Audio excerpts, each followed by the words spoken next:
On vous souhaite la bienvenue à ericlatour.com. Dans quelques instants, on va vous présenter quelques nouvelles en bref. Mais d'abord, on va recevoir un groupe qui existe depuis 7 ans, depuis en fait Cégep en spectacle à Saint-Jean-sur-Richelieu.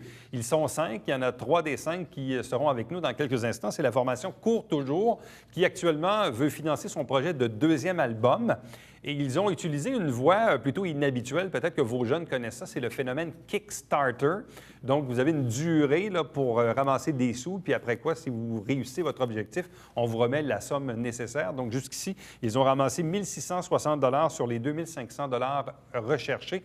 Et vous avez jusqu'au 26 septembre pour les aider. Donc, on reçoit à l'instant 3 des membres de la formation Cours Toujours.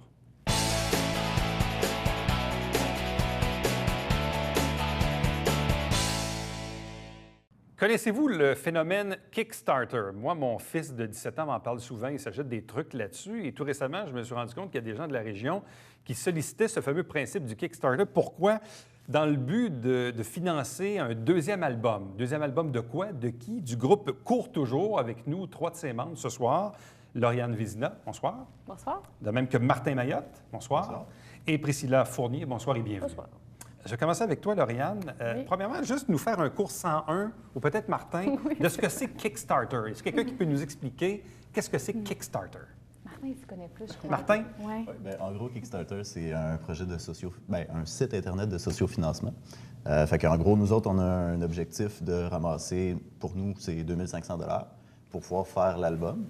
Et puis, si on réussit à atteindre le montant avant la fin du Kickstarter, bien, on va réussir à avoir ce montant-là, dans le fond, pour pouvoir nous aider dans le financement. Autrement dit, les gens, ils vont sur le site et ils s'engagent à vous donner des sous, c'est ça? Oui, mais un en gros, engagement? En échange, nous, on propose de prévendre l'album. Fait qu'en gros, là, on a l'album à 20 $ sur le Kickstarter. Fait qu'en gros, les gens, ils vont, ils s'inscrivent, et puis après ça, ils peuvent mettre pour le 20 $ pour l'album. Et puis, si le projet va à bout, nous, on leur doit un album, mais ils l'ont déjà prépayé. Fait que c'est comme... Puis dans le fond, c'est en ce moment qu'on a besoin d'argent pour pouvoir produire l'album, parce que le studio, ça coûte, c'est quand même pas donné. Puis aussi, en fait, il n'y a pas seulement le CD, il y a différents forfaits qui sont présentés. Donc, si quelqu'un veut seulement donner 1 $, c'est correct aussi. 5 $ c'est pour un macaron. Là, je pourrais les nommer 20 $ jusqu'à CD, c'est ça. pour un spectacle privé aussi. Oui, Là. c'est ça. Fait que dans le fond, il y a différents choix. Puis, tu sais, moi, ce que je trouve intéressant du Kickstarter, c'est que les gens, oui, ils nous aident à payer l'album, mais ils ont quelque chose en retour. C'est juste qu'ils l'ont comme plus tard, mais ils vont avoir la même chose que. Bien, c'est ça. Moi, mon fils, l'autre jour, s'est acheté un tournevis parce qu'il y avait un type qui avait inventé un tournevis. Puis là, finalement, il a fini par le recevoir par la poste. Puis au même titre qu'il s'est acheté des écouteurs, mais finalement, le projet ne marchera pas, fait qu'il ne les aura pas. Oui. Bon, c'est ça. Donc, c'est un peu ça le principe. Là, demandez à vos jeunes, ils vont vous expliquer c'est quoi Kickstarter.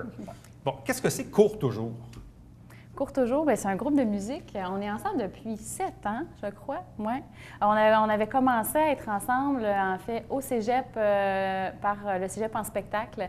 Puis là, en fait, Martin et moi, on ne se connaissait pas à ce moment-là. On avait fait un petit spectacle la première année différent, puis après ça, on s'était rencontrés. Puis le groupe s'est formé depuis le cégep en spectacle. On a eu un premier album en 2010. Puis par la suite, là, on a fait différents concours, là, puis on est prêt pour notre 2e album, finalement. Donc, qui va avoir une autre sonorité que le premier. Là, je ne sais pas si vous connaissez un peu le premier, qui est un peu plus... comment dire? J'ai bien de la misère, moi, à nommer les styles. Là, le premier album, c'est une espèce de mélange de jazz, de blues, de folk, tout ça dans le francophone, moi, pop aussi. Donc, ça s'écoute quand même très bien. Ouais. Puis, c'est de la musique simple, c'est pas vraiment Français, anglais? Compliqué. Oui, francophone, un peu d'anglophone aussi. Ouais. On se permet d'aller dans l'autre langue. Ouais. Lauriane, voix et saxophone. Oui. Martin, toi, c'est guitare et voix. Oui. Priscilla, la basse. C'est ça. Il y a un autre membre aussi? Il y a deux autres membres. Il y a Mike Raymond qui, lui, est aux percussions. En fait, là, pour le 2e album, il va seulement être sur le drum. Dans le premier album, il faisait des petites percussions africaines. Et puis aussi, un nouveau membre, Patrick Chouanière, qui a la guitare électrique et que lui, il a son pedalboard, là. C'est full pin, puis c'est vraiment cool parce qu'il y a une sonorité un peu plus indie, comme le nomme Priscilla, là, puis que ça amène une ambiance, une atmosphère différente. Là. Avant, on était plus dans l'acoustique, maintenant, on est plus dans l'électrique là, et atmosphère. Priscilla, est-ce que vous avez tous à peu près le même âge? Oui, on est à peu près du même âge, 2-3 ans de différence ça. peut-être entre chaque membre, mais on est tous on a tous été à l'école ou avec un des membres ou on se rejoint tous dans le milieu scolaire finalement. Là. Et comment la rencontre s'est faite au cégep? Parce que il y a des exemples, je ne sais pas, mais prenons l'exemple de Rock et Belles Oreilles. Les gars s'étaient rencontrés à l'université, et puis bon, c'est devenu un groupe humoriste important au Québec. Qu'est-ce qui fait que vous vous êtes rencontrés puis mis ensemble pour Cégep en spectacle? Oui, c'est ça. Ben, en fait, la première année, moi, j'avais fait un numéro avec des amis à moi.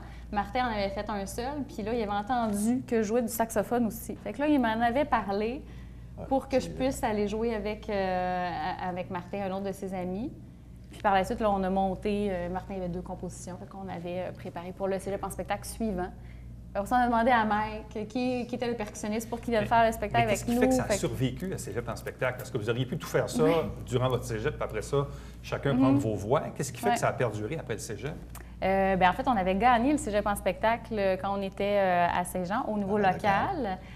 Puis après ça, je pense qu'on avait bien du plaisir. Là. Je crois que c'est vraiment ça. Puis on a eu le projet d'avoir un album. Puis on avait fait des concours. On avait fait les plus beaux rites du Québec. On avait gagné. Donc là, on avait un 5000. Fait que là, ça nous a donné la possibilité de faire un premier album. Puis après ça, on avait fait un autre concours Emergenza qu'on avait gagné aussi. On était allé en Allemagne. Fait que, ça nous a comme tout le temps tenus. Puis toutes ces petites sorties-là à l'extérieur ou ces concours-là, mais en fait, qu'on s'est connus beaucoup puis qu'on est devenus des très bons amis, en fait. En même temps. Mais aussi, tout de suite après Cégep en spectacle, on s'est fait proposer des contrats. Fait on a continué de jouer ensemble, puis ça a on a juste continué, tout simplement. En même temps, il y a souvent un phénomène dans le monde artistique, c'est la notoriété. Hein. On le sait, il faut être connu, puis parfois chacun a un emploi de son côté, on fait ça un peu à temps perdu. Je ne sais pas combien de temps que ça occupe dans une année. On a des enfants, on a ci, on a ça. Bref, à un moment donné, ça occupe beaucoup d'espace. Mais ultimement, je suis sûr que fondamentalement, les 5 membres du groupe aimeraient ça faire ça à temps plein. C'est sûrement un rêve ultime, je ne sais pas. Est-ce que c'est encore à portée de main de dire, nous autres, regarde, peut-être qu'un jour, on va être tellement connus qu'on va être obligé de faire ça à temps plein? Bien, je vais parler pour moi, je ne sais pas pour vous, mais je pense qu'on a un peu le même avis là-dessus. C'est qu'à la base, on le fait pour le plaisir. C'est sûr. Ouais. On fait vraiment pour le plaisir. Puis si jamais il y a une possibilité que finalement, on pourrait peut-être en vivre une année ou je ne sais pas. Oui, pourquoi pas, mais en fait, c'est pas une attente qu'on a. On le fait vraiment pour le plaisir. Puis je pense qu'on aime ça faire des spectacles. Puis... Bon. J'en reviens à mon autre question. Dans le fond, ça occupe combien de temps dans une année, à peu près, Martin? Je ne pourrais pas dire. Ça dépend. C'est sûr que c'est, mettons, par mois, on a peut-être une fin de semaine, 2 fins de semaine, dépendamment de comment on est occupé aussi, puis dépendamment de quel contrat on réussit à aller chercher. Là. Mais on donne beaucoup de notre temps. C'est sûr, comme nous, on y va à 2 jams par semaine. Donc, 2 pratiques, dans le fond, par semaine. Puis, 2 pratiques par semaine? Oui. Ah oui, hein? Oui. Puis, dans le fond, c'est pas tout le monde qui peut être là à toutes les pratiques. Donc, on a essayé de dealer notre temps pour que ça marche de façon intelligente. Là. Fait que, on pratique plus quand on est moins. On pratique ce qu'on a déjà fait. Puis, quand on est tous ensemble, là, on essaie de créer puis de faire des nouvelles choses. Là. Toi, Priscilla, ça fait combien de temps que tu joues de la basse? Moi, j'ai commencé en secondaire, à vrai dire. J'avais pas envie de faire d'art plastique. Il offrait une option musique au secondaire. J'ai embarqué là-dedans. J'ai continué depuis ce temps-là. Je suis allée même au cégep en musique. Fait que moi, j'ai pas suivi le cégep avec eux. Je suis rentrée après dans le groupe. Mais non, ça fait plusieurs années que je joue de la basse. C'est rare, les filles qui jouent de la basse. Oui. Non, merci. Là, vous faites quoi dans votre vie de tous les jours, là? Toi, Priscilla? Moi, je suis machiniste. J'ai fait un DEP en usinage. Je fais de la planification de production dans une usine. Toi, Martin? Je travaille dans une station-service, puis en ce moment, je suis retourné aux études d'un DEP en serrurerie. En serrurerie? Comment tu dis ça? Serrurerie, OK, pour devenir serrurier. Facile à dire. Dans ton cas, toi? Moi, je suis travailleuse sociale, puis je travaille présentement là, au service extrême de psychiatrie à Saint-Jean. C'est ça. Et les 2 autres? Les 2 autres, Mike, il est inspecteur régional pour la c'est ça. Ouais. Puis Patrick est ébéniste pour... Bombardier. Ah, merci. Bon. Là, vos chums, vos blondes, je ne sais pas s'il y a des enfants dans le portrait, comment ils vivent au travers de ça? Parce que si ça occupe quand même du temps dans vos vies, forcément, ça a un impact sur d'autres personnes. Je ne sais pas comment ça se vit. En fait, il y a Mike qui a 3 enfants. Ah, quand même. Oui, c'est ça. Mais il y a Josée, qui est sa femme, qui est la sœur à Martin. Et, la gérante. Oui, c'est ça. Donc, tu sais, ça se passe bien. Puis oui, c'est sûr que ça reste plus...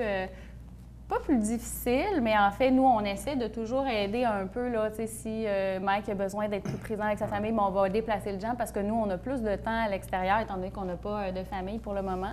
Donc, oui, on a des gens dans nos vies, mais c'est plus facile pour nous d'être souple puis de... Mais lui, il y en a 3, c'est ça? Oui, il y en a 3. C'est jeune? Oui, oui, c'est 2... Richard vient de commencer l'école. C'est ça, c'est 2, 5, 2, 4, 5, quelque chose comme ça.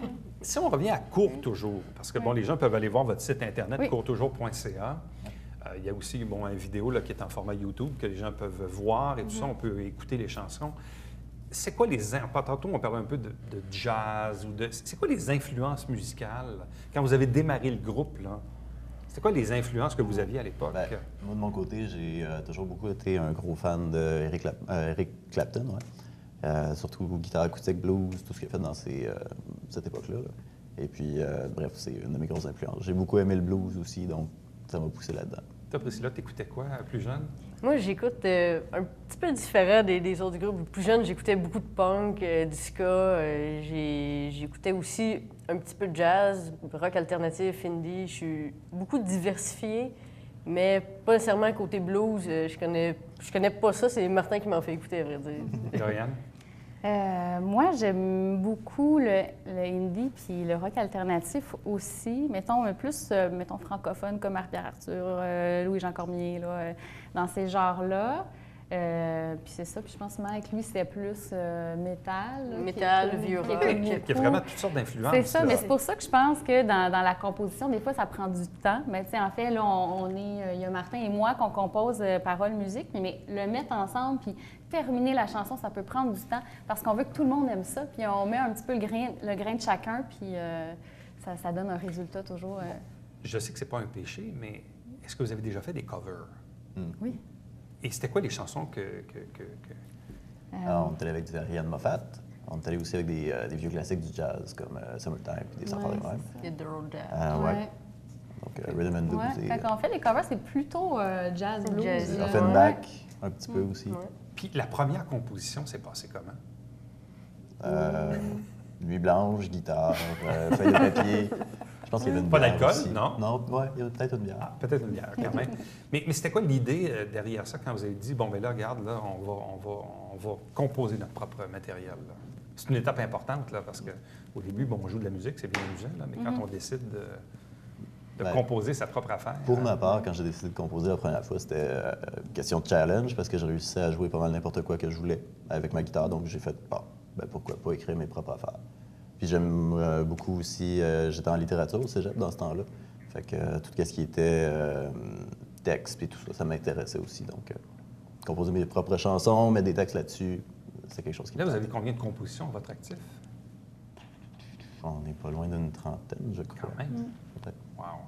Oui, c'est ça. Mais je pense qu'on compose tout différemment. C'est comme un besoin. Là. Quand j'ai une grosse émotion, ben là, il faut que ça sorte. Puis je vais composer un air, puis après ça, je vais mettre des paroles. Puis justement, les paroles, les textes, ça tourne alentour de quelle thématique? Ben c'est sûr que l'amour, ça reste que c'est quand même présent. Inépuisable. Ben c'est ça. On dirait bien. Puis sinon, il y a quand même aussi actuel, un petit peu... toi, c'est plus toi, Martin, qui va aller explorer au niveau de l'actualité sociale, un peu, je dirais. Oui, un petit peu comme manière de vivre des gens ou des choses comme ça. Essayer d'aller chercher, je sais pas, mettre ma vision à moi par rapport à ça, puis essayer aussi de... je pense surtout à Mme Jones, qui est l'espèce d'idée que si tu entoures ton enfant de plein de protection, il ne se fera jamais mal, mais non plus, il n'apprendra pas la vie, puis il ne sera pas capable de sortir de chez eux, puis il va tout le temps avoir peur de tout, là. Ça, c'est une chanson que j'ai écrite en pensant à ça, puis en tout cas. Là, vous avez combien de... Parce que, bon, vous faites vos pratiques et tout ça, mais vous avez combien de spectacles par année là, que vous réussissez là, à joindre vos agendas respectifs là, pour... Dans le moment, cette année, on n'en a pas fait pour vraiment pouvoir arriver au bout de notre objectif de faire un deuxième album. Sinon, on en a quand même... on en a l'hiver peut-être 2, 3. L'été, on essaie d'être dans les festivals, mais là, il faut juste comme s'inscrire assez tôt pour les festivals. Donc, quelle a été votre plus grande représentation jusqu'à date? C'est quand on était là en Allemagne, je crois. En Allemagne, ah oui? Oui, on a participé à Emergenza, qui était un espèce de concours international qui ont des finales dans pas mal partout dans le monde. Puis la finale internationale se passait en Allemagne. Il y a 3 concours qui se font, 3 représentations 3 qui se font. étapes, ouais. Et puis après ça, les gagnants, nous autres, on a gagné au Canada. Donc, on s'en allait en Allemagne pour représenter le Canada. Et ici, dans la région immédiate, quels sont les endroits que vous avez déjà présenté les spectacles? Cabaret-théâtre. Au Théâtre des Dorées, on avait fait aussi juste l'ouverture, en fait, du Théâtre des Dorées, mais on avait participé à ça. Le Flore aussi. Oui. Oui. Sinon, c'est sûr que c'est à Québec, mais on a fait, Québec, au Festival d'été de Québec. On avait fait la première de Nicolas Ciccone, justement parce qu'on avait été gagnant des plus beaux rires du Québec. Là, il y avait beaucoup de monde. Je pense que c'est le plus grand nombre de spectateurs qu'il y avait, autour de 10 000. C'était quand même impressionnant. Et qui a eu l'idée de faire appel à Kickstarter pour financer le deuxième album? C'est José. C'est José, la femme à mère, qui nous aide beaucoup aussi dans tout ce qui est promotionnel au niveau de l'album. Et puis, on a embarqué parce que c'est sûr qu'on a besoin de financement pour faire l'album. Puis quand on a fait le premier album, José avait fait la même chose, mais version papier, parce que Kickstarter n'existait pas dans le temps. C'est ça. Puis elle avait fait à peu près ça, ça avait bien marché. Fait qu'on s'est dit, pourquoi pas utiliser le site Internet qui est une Êtes-vous plateforme qui le fait. surpris de la réponse? Parce que là, dans le fond, Kickstarter, c'est 28 jours. Là, le maximum, dans le fond, votre échéance, c'est le vendredi 26 septembre. Vous avez à date 1 660 sur 2 500 de ramasser. Après quoi? Après 16 jours, à peu près. Moins que ça, un peu. Oui, à peu près. Une quinzaine de jours. Êtes-vous surpris quand même de la réponse? Oui et non. Moi, en fait, c'est sûr que je pense C'est que... pas tout le monde qui connaît ça nécessairement, Kickstarter. Oui, c'est ça, Encore tout à faut-il fait. que Facebook ou un ami nous le partage. Ouais. Puis bon, par Facebook, là, je pense que nous, on le partage souvent, puis on en parle, puis il faut que ça reste actif quand même pour que les gens n'oublient pas, parce que on peut le voir une journée, puis le lendemain, la vie, elle roule quand même, puis on peut peut-être l'oublier, mais c'est sûr que l'objectif, ça serait aussi plus que 2 500 parce qu'un album, ça coûte autour de 10 000 à faire. Donc là, c'est comme un peu pour le partir que ça nous aiderait. Mais oui, je suis contente quand même du résultat. Ça a monté quand même vite, mais c'est sûr qu'on souhaite en avoir plus, je crois. Et là, si les gens vont sur votre site Internet, courtoujours.ca, c'est possible d'y il y a un accéder. lien là, qui nous mène à Kickstarter. Ça mène directement. Là. Puis en plus, sur le site Internet officiel, en fait, les gens peuvent écouter le premier album. Il est disponible en écoute. À vous trois, merci beaucoup. Meilleure des chances. Donc, on invite les gens à aller sur votre site Internet pour ensuite être redirigés sur Kickstarter pour pouvoir, bien sûr, contribuer au financement de ce deuxième album. Donc, il ne reste que quelques jours d'ici le vendredi 26 septembre. Merci beaucoup. Merci. Reste avec nous. Au retour, on vous présente les nouvelles.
Bêta, version 3.0, de retour cet automne.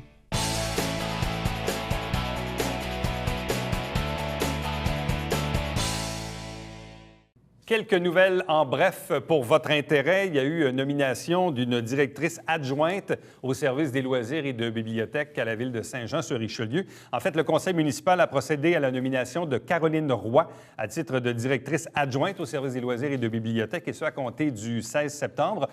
Caroline Roy est à l'emploi de la municipalité quand même depuis assez longtemps, depuis 1998, et elle occupait déjà le poste de régisseur aux communications et aux services communautaires du service des loisirs et de bibliothèques. Caroline Roy est assujettie à une période de probation, bien sûr, de 6 mois. Et si celle-ci est concluante, elle sera confirmée à ce poste. Vous savez qu'actuellement, le service des loisirs est dirigé par Mario Bastien. Et je pense, de mémoire, que le service des loisirs était probablement le seul service à la ville de Saint-Jean qui n'avait pas d'adjoint ou d'adjointe. Donc, visiblement, on a senti le besoin de donner une adjointe à M. Bastien, en la personne, donc, de Caroline Roy. Dès cet automne, il va y avoir une clinique d'information juridique, mais réservée aux femmes qui résident sur le territoire de la MRC du Richelieu. Donc, c'est un service totalement gratuit, mais dédié aux femmes de la MRC. Donc, la clinique d'information juridique va ouvrir ses portes grâce au soutien du Centre de femmes du Haut-Richelieu. Donc, pour la première fois, les femmes pourront bénéficier d'un service d'information juridique accessible, donc à faible coût, bien sûr. Il y a des consultations d'une durée de 30 minutes qui seront prodiguées par une avocate ou encore une notaire sur des questions qui portent sur la médiation familiale, le droit familial, la révision du jugement, le droit successoral, ce qui inclut bien sûr le mandat en cas d'inaptitude ou encore le testament, l'immigration, le droit civil, le droit du logement ou encore le droit du travail. Donc, la clinique va se tenir directement dans les locaux du Centre de femmes du Haut-Richelieu.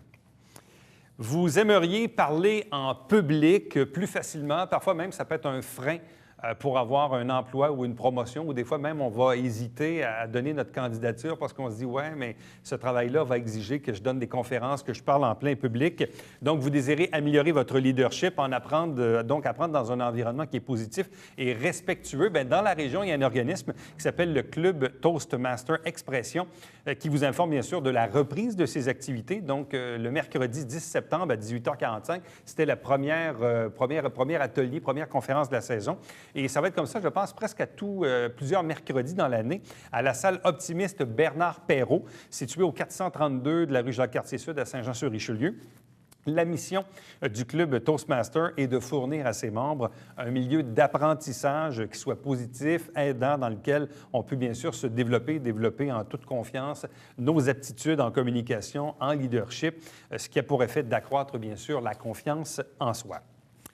Cet automne, la Ville de Saint-Jean-sur-Richelieu propose une programmation d'activités de loisirs qui est rafraîchie. Il y a des nouveautés afin que les citoyens puissent bénéficier d'activités variées à l'occasion de la rentrée. Donc, chaque saison, le service des loisirs et bibliothèques organise une foule d'activités à prix abordable, susceptibles de vous intéresser, d'intéresser les résidents de la municipalité, et qui dit rentrée, dit nouveauté. Donc, parmi les activités que les gens connaissent déjà, il y en a d'autres, des nouvelles. Donc, je note ici, entre autres, initiation au massage suédois, musculation et yoga, Zumba Gold au Centre des aînés joannais, relaxation, stretching, Zumba Step. Il y a aussi cours de marche dynamique pour les 55 ans et plus. Donc, il y a toutes sortes de choses, évidemment, qui vous sont offertes. Et pour obtenir des renseignements, vous allez sur le site de la Ville. Maintenant, il y a un truc là, qui s'appelle sjsr.ca/loisirs et vous pouvez bien sûr vous inscrire en ligne. La Ville propose aussi l'arrivée de nouveaux cours tels que décoration intérieure, home staging. Il y a aussi, je vous dirais, cet automne marque le retour des ateliers d'initiation à la dégustation de vin, ce qui était très, très, très populaire. Il y a aussi Serge Leduc, qui est formateur et chroniqueur de vin au journal Le Reflet et Le Soleil, qui va offrir cette formation-là aux Joannais. Et il y a bien sûr le Club des débrouillards, qui va offrir des ateliers scientifiques les dimanches matins aux enfants âgés de 6 et 12 ans. Donc, les dimanches débrouillards au Centre culturel Fernand Charest. Donc, je le répète, sjsr.ca/loisirs. L'entrée sud du Vieux-Saint-Jean, évidemment, a de belles nouvelles couleurs, vous savez, avec l'installation des oriflammes à saveur historique sur la rue Jacques-Cartier-Nord, à l'entrée donc du Collège militaire, de la rue Frontenac, ainsi de la rue Frontenac, le long du nouveau square du Royal 22e Régiment. C'est un outil de pavoisement qui permet d'identifier la porte d'entrée sud du centre-ville et de présenter des photos anciennes puisées dans les archives de la Ville et du Musée du Richelieu. Donc, site du premier chemin de fer canadien, voisin du Collège militaire et de la Marina. Donc, c'est un secteur entièrement redessiné qui rappelle le carrefour de l'histoire militaire, portuaire et ferroviaire. D'ailleurs, vous savez, il y a eu donc la photo là, des 11 oriflammes qu'on vous présente. Mais vous savez, vous l'avez vu probablement en fin de semaine dernière, samedi, c'était l'inauguration du square du Royal 22e. Il y avait plus de 1000 personnes de rassemblées pour ce moment historique dans le Vieux-Saint-Jean. Donc, il y a l'entrée sud et le square du Royal 22e. Donc, il y avait beaucoup d'actions, présence de militaires de haut gradé. Évidemment, le maire de Saint-Jean-sur-Richelieu, M. Fecteau, était présent, bien sûr, que plusieurs membres du conseil.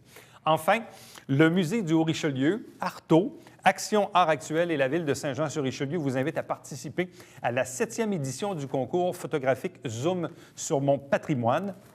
Cette année, les granges et les hangars sont à l'honneur, témoins d'un passé agricole et pas si lointain. Donc, les granges, les hangars se dressent sur les terres du Haut-Richelieu. Donc, sillonnez les routes, les rangs de la région et faites-nous découvrir de véritables trésors de notre patrimoine bâti. Donc, les photographies seront sélectionnées et seront ensuite exposées du 22 janvier au 15 février 2015. Donc, si vous désirez bien sûr nous faire part de vos différentes nouvelles, vous pouvez bien sûr nous contacter directement. Éric Latour en un mot à commercial tvhr9.com. Restez avec nous puisqu'au retour, c'est bien sûr le mot de la fin et le babillard quotidien.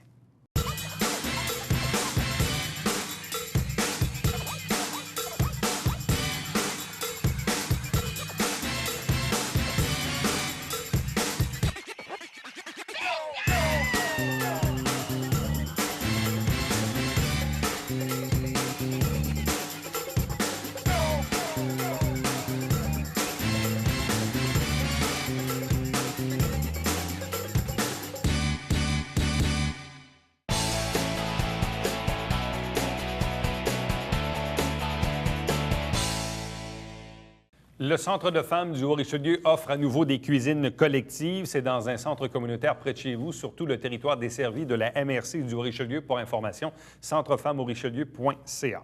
À chaque semaine, on vous présente des extraits des travaux du conseil municipal. Vous avez la grille horaire de l'émission qui s'appelle tout simplement Saint-Jean-sur-Richelieu. On vous rappelle qu'à tous les dimanches matins, 9h30 en direct au Câble 9, c'est le Télébingo avec 3 500 $ en prix. Il y a une trentaine de dépositaires dans la région pour acheter vos livrets. Pour connaître la liste, vous allez tout simplement sur notre site Internet ou vous téléphonez ici. Télévision du Haut-Richelieu, voici les coordonnées pour nous joindre et me joindre directement par courriel. Éric Latour en un mot à commercial tvhr9.com. Visitez notre site Internet et vous pouvez également nous suivre sur Facebook et sur Twitter. Rendez-vous demain. Bye bye.